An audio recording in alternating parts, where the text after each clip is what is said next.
I failed the 11 plus and I went on to get 3 A stars at A level and I'm now studying at Cambridge University.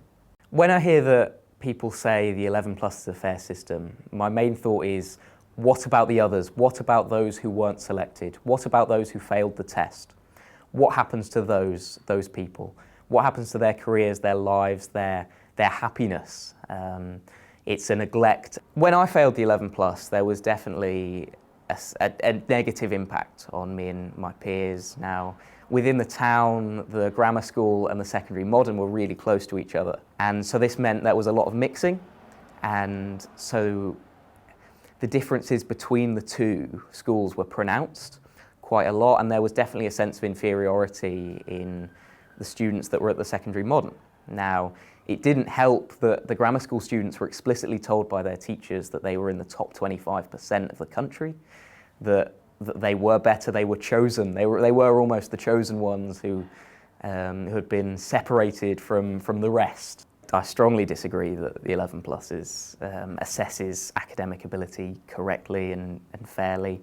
Mine was 2 tests, a verbal reasoning and a non-verbal reasoning, and it focused so much on patterns and identifying which patterns were prevalent in the question. And some people's brains just don't work like that. If you're going to have a system where you're selecting what's supposedly the best academic students, it seems very odd to do it in a way where you're not testing what the students are going to be examined on in 5 years' time.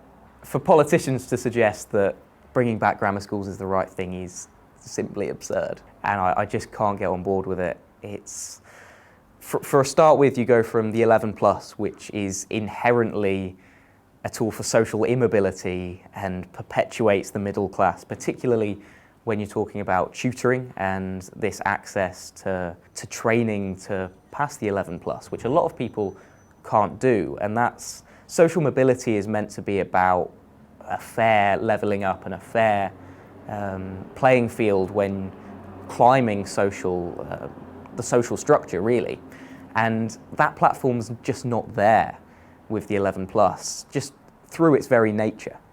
The fact that you can be trained for it means that people who have more money are more likely to pass and then go on and have the resources and the connections that the grammar school provide. I know people who had aspirations to be journalists, to be lawyers, before they went through the 11 plus system, and now they just assumed that that's not going to be the case anymore. And they went, right, that's not an option anymore. For most people in selective areas, grammar schools prevent them from being able to move on to the careers they want to. The fact that there are 163 is a tragedy. Thousands of 11-year-olds are told to stop being ambitious and look into the real world, and it's 163 too many.